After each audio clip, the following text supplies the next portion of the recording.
en las condiciones en las condiciones en que está, ¿no? Bien, tengo a la colega periodista Sabrina Bacal con nosotros a esta hora de la mañana,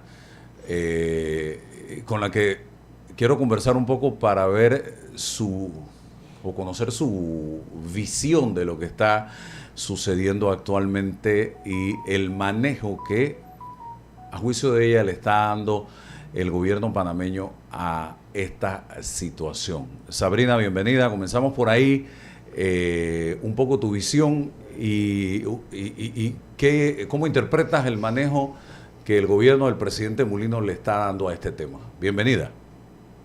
Bueno, muchas gracias por la invitación. Mira que esta mañana leía un artículo del Wall Street Journal que tiene más información que muchos medios panameños y que muchos ciudadanos panameños. Y ellos definen o califican la estrategia de Panamá como una ofensiva de encanto. Y básicamente citan a funcionarios, altos funcionarios panameños que se habrían reunido ayer con altos funcionarios del Departamento de Estado, cosa que no había salido en Panamá, diciendo que la estrategia de Panamá es más bien tratar de conquistar o encantar al presidente Donald Trump con concesiones o cooperación que se puede hacer en temas como la migración o el tema de seguridad y narcotráfico. Para mí eso fue una sorpresa y no necesariamente una sorpresa mala, porque creo que lo que nos está faltando a los panameños es información sobre la estrategia del gobierno. Sabemos muy poco, por ejemplo, sobre cuál va a ser la agenda de Panamá ante la visita de Marco Rubio, después de más de un mes de ataques a la soberanía del Canal de Panamá. Creo que estamos un poco más claros después de la audiencia de ayer y después de revisar cada uno de lo que hay detrás de cada uno de los mensajes de Trump y las personas cercanas a él, que la molestia es de ellos y no es nueva con la presencia china en puertos, específicamente con los puertos de Hutchinson Port. Incluso ayer en la audiencia y hoy en este artículo del Wall Street Journal se menciona la auditoría que hará el contralor Bolo Flores como casi como una reacción al pedido de Estados Unidos o a la molestia de Estados Unidos. Entonces, para resumir, en mi opinión, ha hecho falta más contundencia en los mensajes, ha hecho falta una estrategia que incluso genere alianzas y pronunciamientos a nivel multilateral. Lo he dicho en mis artículos, pero esta es otra mirada, una mirada desde los Estados Unidos que considera que en lugar de una política de confrontación, José Raúl Mulino lo que está llevando es una política de encanto. Y en este artículo del día de hoy también mencionan la contratación del grupo de cabilderos, que creo que ha generado mucho ruido en Panamá, más que por la contratación de un grupo de cabilderos o lobistas, que es la manera de influir en la política estadounidense. No solamente Panamá hace uso de cabilderos, muchos otros países, muchos otros grupos de interés lo hacen. Uno puede cuestionarlo, pero es una actividad legal constituida en los Estados Unidos.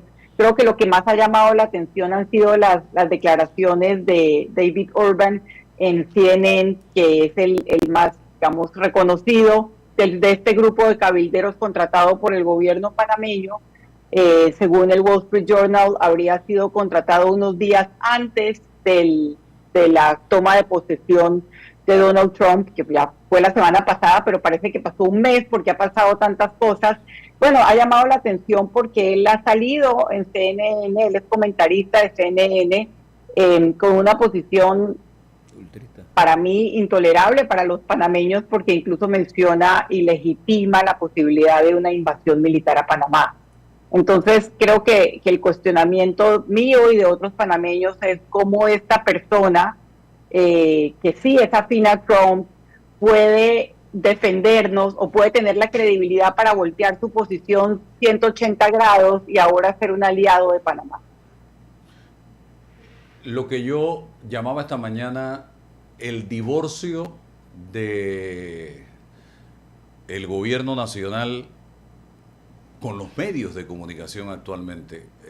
Tú y yo somos periodistas y en lo personal me he percatado de que no existe por parte del gobierno nacional una línea, una especie de reuniones de información para ver qué se está haciendo, y tú lo acabas de destacar, ni siquiera conocemos la agenda de la visita del secretario de Estado de los Estados Unidos, Marco Rubio, a Panamá. ¿A qué crees que se debe ese divorcio que se reduce a una conferencia de prensa los jueves por parte del presidente cuando está aquí en Panamá? Yo no sé si ese divorcio se aplica a todos los temas, pero yo sí creo que en este tema en específico, en la arremetida de Trump contra Panamá, fue como un balde de agua fría y no he visto la capacidad de reacción suficiente como para avanzar una estrategia y comunicarla a los ciudadanos panameños y a los periodistas panameños. Todo el mundo se pregunta cuál es la estrategia, y cuando digo la agenda, ¿qué hay en la agenda de Panamá para Estados Unidos y para Marco Rubio? Porque si nos vamos a sentar con el secretario de Estado Marco Rubio, no puede ser solamente a ver ellos qué quieren. Nosotros de la audiencia del Senado de ayer ya podemos ir viendo lo que quieren, pero ante lo que quieren de ellos hay que definir lo que queremos nosotros y lo que le conviene a Panamá en este escenario que ya de por sí es complicado. Entonces yo creo que en este tema no ha habido mucha información, no sé si es porque no ha habido mucha claridad del gobierno de cómo actuar, pero sí me llamó la atención despertarme esta mañana y encontrar en un artículo del Wall Street Journal más información de la que tienen los medios en Panamá. Sí, definitivamente. Ingeniero Blandón. Buenos días, Sabrina. Un placer tenerte aquí. Buenos días. Oiga, muchísimas gracias. He seguido muy de cerca sus escritos sobre este tema y coincido mucho con sus planteamientos. Pero ayer escuchaba, y quiero conocer su opinión, Sabrina, sobre esto, a Caroline Leavitt, la nueva secretaria de prensa del presidente Trump, la más joven que yo recuerdo de la historia de los Estados Unidos reciente, hablar de la apertura del gobierno de Trump a los medios de comunicación. Y Trump es un excelente comunicador. Está abriendo un espacio en la Casa Blanca para las conferencias para los influencers. Sí, para todos. Y además para los periodistas. Van a restablecer 400 nuevas. Lo que debería preguntar es lo siguiente. Usted se enteró por Wall Street. Yo cuando trato de buscar periódicos, busco periódicos de importancia. Uno de los principales periódicos del mundo, porque a quién va dirigido es el Wall Street, porque va dirigido a quien toma decisiones financieras. Y cuando ellos te dicen algo, normalmente es por ahí por donde van los tiros. Después el Washington Post, el New York Times, y usted conoce esto. Pero usted sabe más allá afuera que nosotros aquí adentro. Entonces, ¿cómo explica usted la política de comunicaciones, cómo la ve del gobierno actual frente a una situación tan compleja y tan llena de matices como esta? ¿Se refiere al gobierno de Panamá o al gobierno de Al gobierno de Panamá, Unidos? al de nosotros. Yo no sé si yo sea representativa de los medios de comunicación y no sé si tú, Álvaro, lo seas, porque creo que hay, a diferencia de cómo lo ve Donald Trump y de cómo hizo campaña Donald Trump, que hizo campaña más bien con los periodistas que han montado sus medios quizás alternativos, como tú lo has hecho, Álvaro, y con los podcasts, que habló muchísimo de cómo el podcast de Joe Rogan fue mucho más influyente que varias de las principales cadenas de televisión. Entonces, y no sé si tú, Álvaro, yo no soy representativa de los medios de comunicación. Yo creo que el gobierno de José Raúl Mulino tiene una comunicación regular con medios de comunicación, pero no así con otras personas que generamos opinión en Panamá. Y me incluyo en ese grupo, e incluso yo me he sentido por momentos, no voy a decir atacada, pero cuestionada sobre cuáles son mis intenciones. Una vez el presidente dijo, sin decir mi nombre en conferencia de prensa, ella solamente sabe criticar. Pero al final yo creo que lo importante es que uno necesita la información, y en un momento en que Panamá siente que las amenazas de Trump pueden ser una amenaza existencial, valga la redundancia, necesitamos saber qué está planeando el gobierno de Panamá para defender nuestros intereses. Y ahí es donde yo veo que las personas que generamos opinión no tenemos el suficiente insumo para hacernos una idea, digamos, una idea integral de si hay una estrategia o no. Si juzgamos por lo que estamos viendo, yo pensaría que o no hay una estrategia o no nos las han comunicado.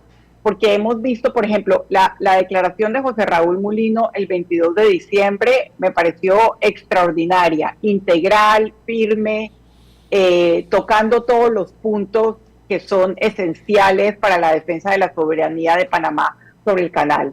Pero a partir de esa respuesta del 22 de diciembre, yo no he visto mayor cambio, he visto que nos hemos mantenido allí. Incluso en la carta que le envió el embajador Eloy Alfaro al secretario general de Naciones Unidas, siendo Panamá miembro del Consejo Permanente, miembro no permanente del Consejo de Seguridad de Naciones Unidas, pudo haberla llevado él mismo, pero incluso esa carta citaba un comunicado que citaba el comunicado original. ¿Qué quiero decir? Que lo que yo siento es que nos hemos quedado... Trump ha ido avanzando con diferentes iniciativas, diferentes plataformas, senadores republicanos han propuesto legislación, mucha de ella no hace sentido, puede ser que la audiencia ayer no reveló cosas nuevas, increíblemente habían argumentos a favor de Panamá, a pesar de que habían muy pocas personas con la información necesaria para defender a Panamá.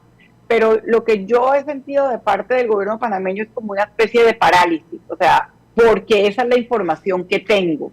No he visto un ejercicio de una estrategia diplomática, sobre todo de construcción de alianzas. Con esto no estoy diciendo que no la haya y que no se esté ejerciendo mientras nosotros estamos hablando. Y por eso empecé hablando del artículo del Wall Street Journal que me sorprendió. Así que sí creo que hace falta muchísimo más comunicación, porque en este tema en específico y en varios otros, los medios de comunicación, tanto los tradicionales como las personas que generamos opinión pública a través de otras plataformas, somos actores esenciales y necesitamos tener la información para poder comunicarla y ejercer nuestro criterio.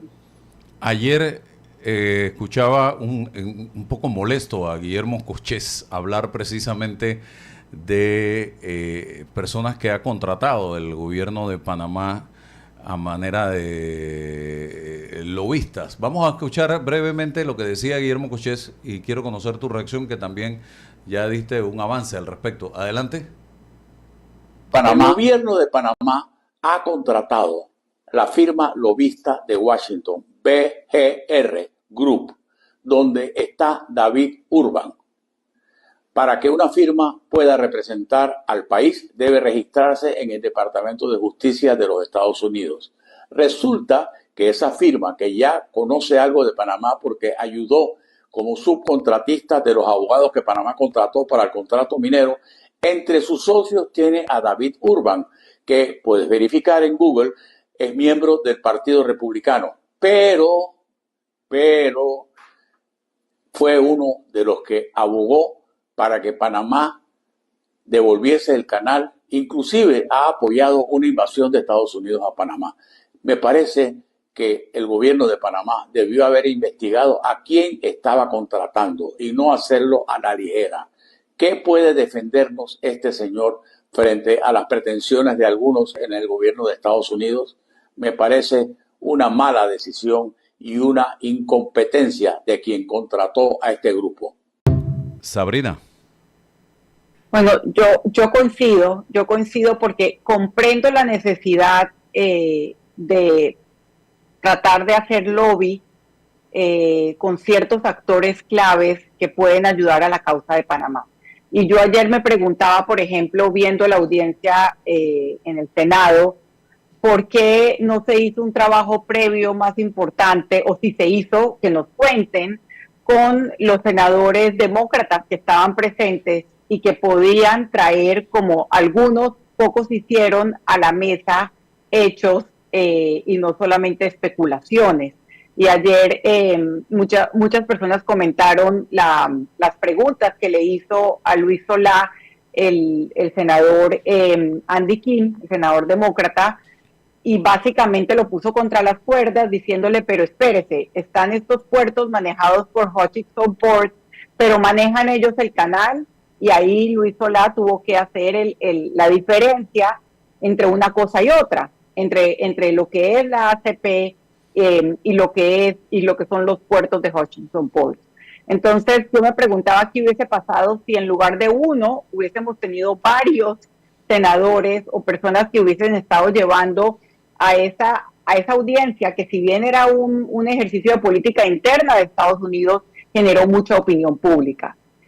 Incluso el experto que tenían en derecho internacional no avaló lo de las tarifas injustas, ni tampoco avaló utilizar el tratado como una justificación para la invasión. Eso también me llamó la atención. Así que a pesar de que ellos tenían casi que todo el ambiente controlado, no todo giró a favor o no todo el viento les fue a favor. Imagínate que si hubiésemos metido o que si nos hubiesen informado que se hizo un trabajo previo para esa audiencia del Senado. Entonces mi cuestionamiento es más a quién se contrata que contratar a alguien. Porque yo vi las declaraciones de David Urban y ese video circuló, él mismo lo puso a circular cuando habló en CNN, lo puso a circular como un triunfo de sus argumentos y empezó luego a circular en Panamá. Y básicamente el cuestionamiento no es por qué contratar a un lobista republicano cercano a Trump, porque hay que llegarle a su gente de alguna manera.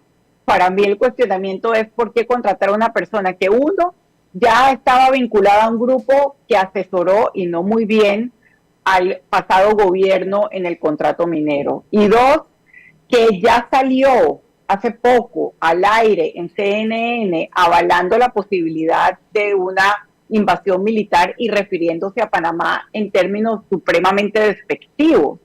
Entonces, si tú quieres que esa sea la persona que dé por tu país la cara, ¿cómo va a cambiar su posición 180 grados si ya se manifestó de una manera tan extrema con respecto al asunto? O sea, ¿qué credibilidad va a poder tener incluso entre los círculos republicanos que una persona que ya manifestó públicamente su opinión sin basarla en hechos y básicamente comprando totalmente, incluso yendo más lejos con la narrativa de Trump, va a poder ayudarnos? Entonces, creo que llama muchísimo la atención que esa sea la persona o la cara más visible del grupo de cabilderos por el cual, según el Wall Street Journal, el contrato ya está firmado. Yo pensaba que eso todavía tenía que pasar por la Comisión de Relaciones Exteriores de la Asamblea.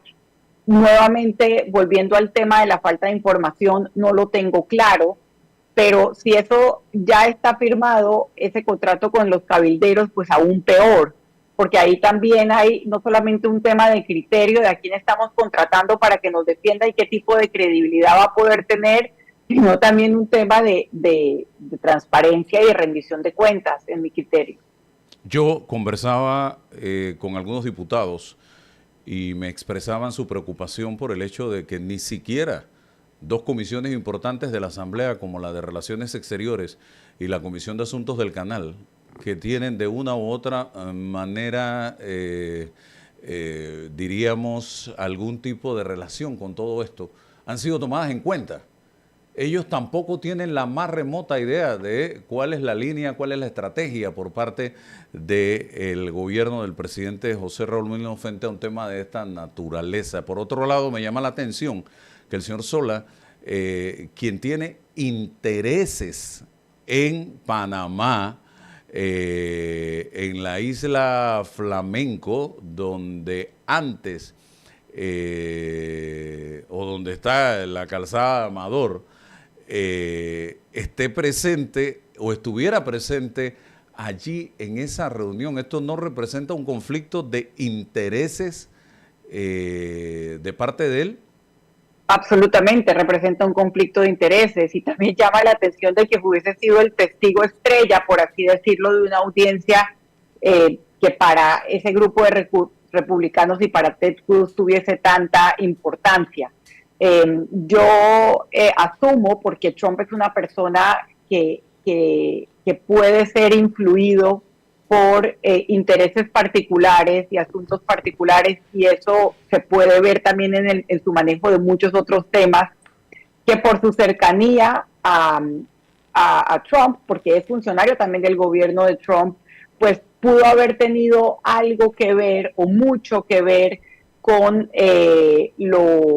la agresividad que hay contra Panamá, que fue una agresividad que en ningún momento salió durante la campaña electoral, que creo que es lo más llamativo de todo esto. Desde el 21 de diciembre, Panamá parece ser el tema principal para Donald Trump. Pero durante toda la campaña Panamá no fue mencionado. Ni el canal de Panamá, ni China en Panamá.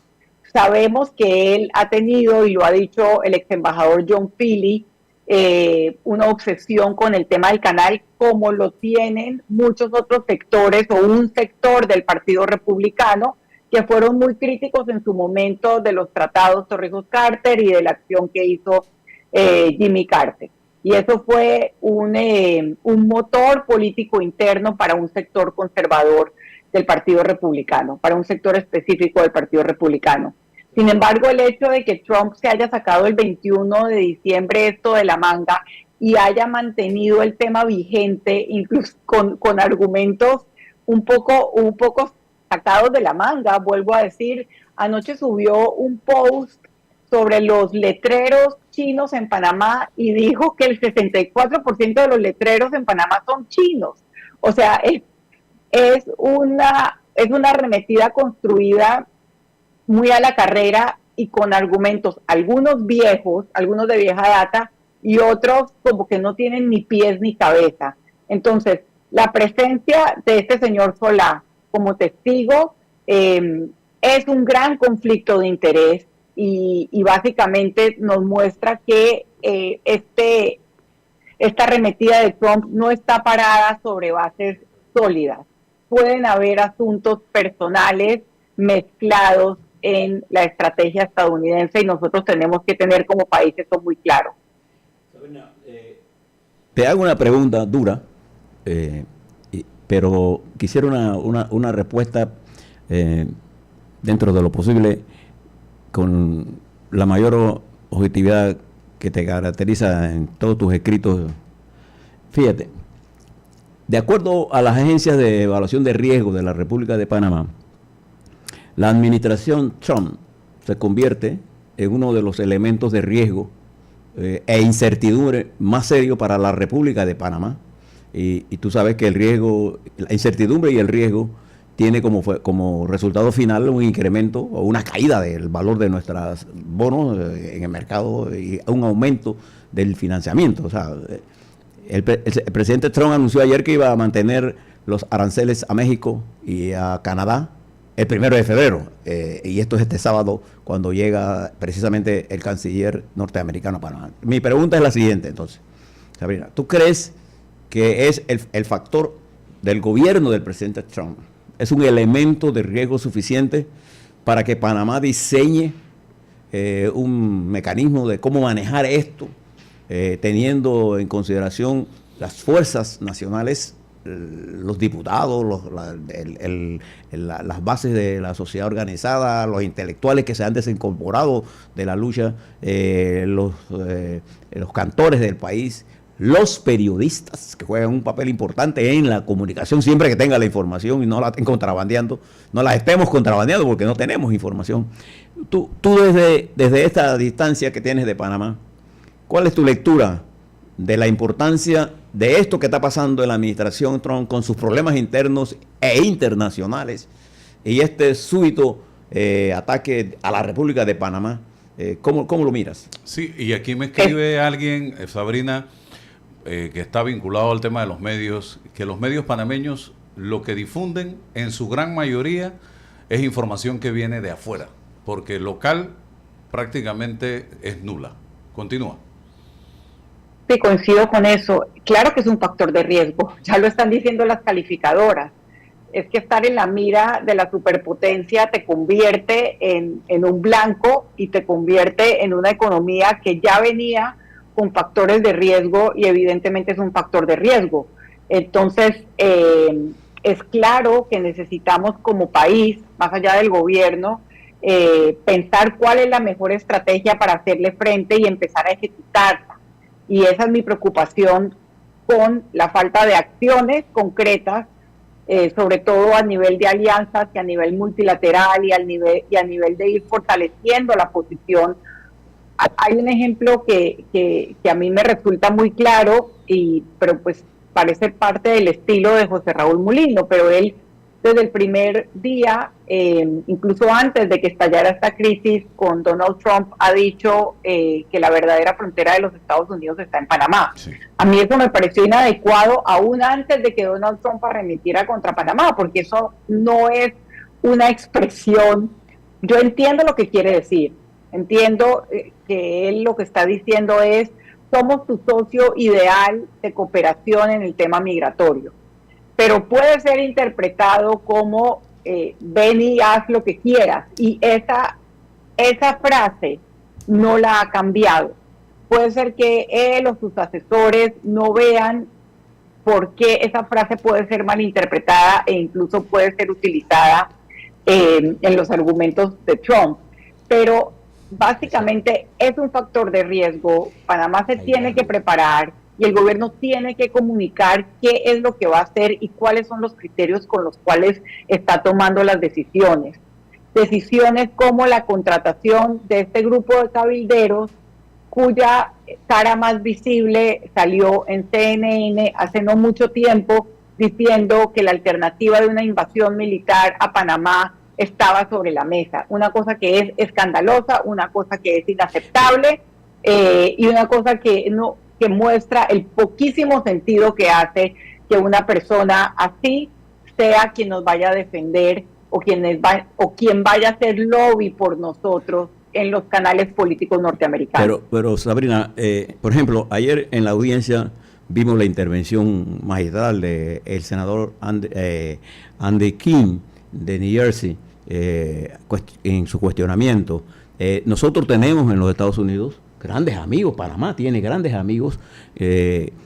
Allá el mejor lobista no es el que más amigo sea o más cerca esté del presidente Trump que le hable, no, es el que crea la causa que estamos defendiendo. Ese es el que me interesa. Pero hay muchas fuerzas en los Estados Unidos y en el mundo en general que estarían pendientes de lo que está ocurriendo. Pero en tu respuesta de incertidumbre y riesgo, quizás uno de los problemas más grandes de este Trump se agrava porque frente a temas centrales como las reformas a la Caja del Seguro Social, por ejemplo, los temas de la recuperación económica, la generación de empleo permanente, constituye uno de los elementos más serios a los que se enfrenta el gobierno, pero que si no resolvemos este principal problema, gran parte de los otros problemas tendrán que verse postergados, y esto va a tener un aumento de la crisis general de falta de crecimiento.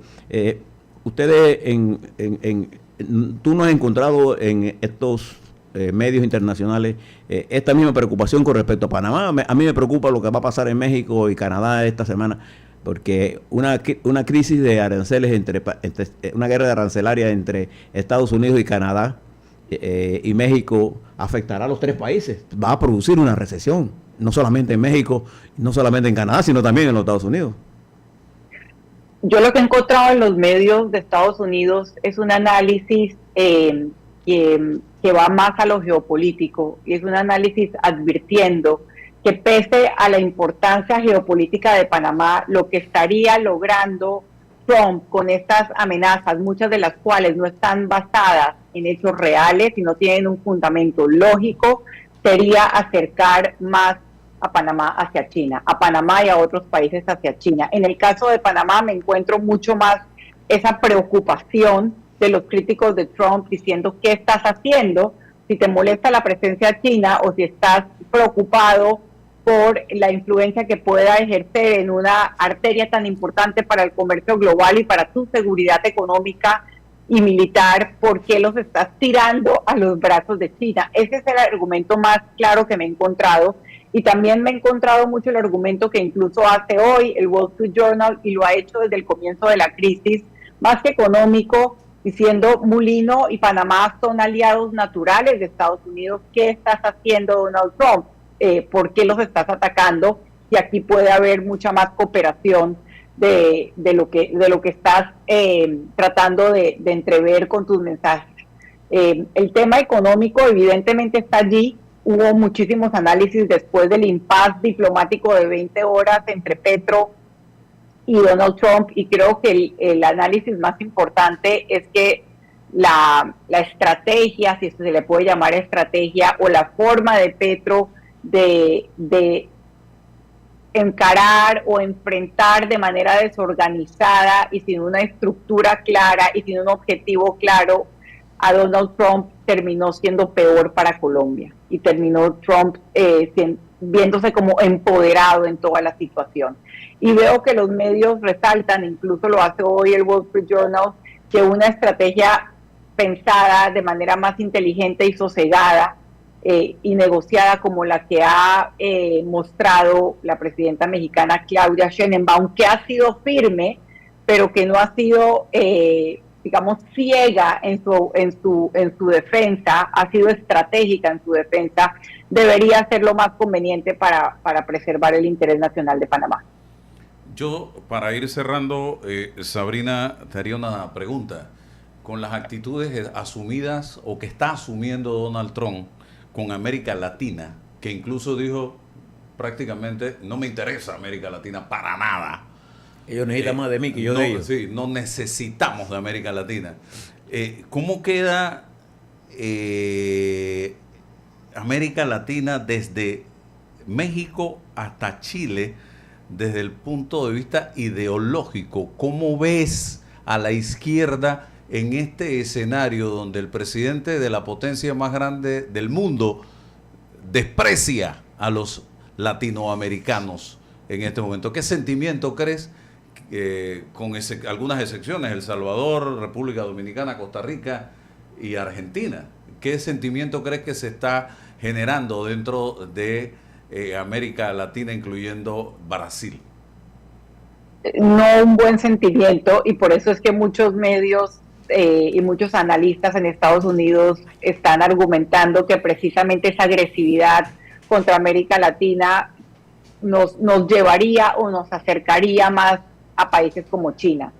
Pero uno tiene que cotejar con la realidad de esas afirmaciones, y el hecho de que el primer viaje del secretario de Estado Marco Rubio sea a Centroamérica, pues dice que sí tenemos algo de importancia. Y el hecho de que el tema central tanto de la campaña como de los primeros decretos y días de Donald Trump ya como presidente electo sea la migración, y América Latina es evidentemente la ruta de esos migrantes que llegan a Estados Unidos, demuestra que somos importantes. Que nos trate de manera despectiva no significa que no seamos importantes, así que uno tiene que primero mirar qué sentimiento le está tratando de despertar en su base con esos comentarios, qué sentimiento puede despertar en nosotros con esos comentarios, pero también contrastar esos comentarios con los hechos. Y el hecho de que el primer viaje del secretario Marco Rubio sea a América Latina, pues no le da mucho sustento a que no somos importantes.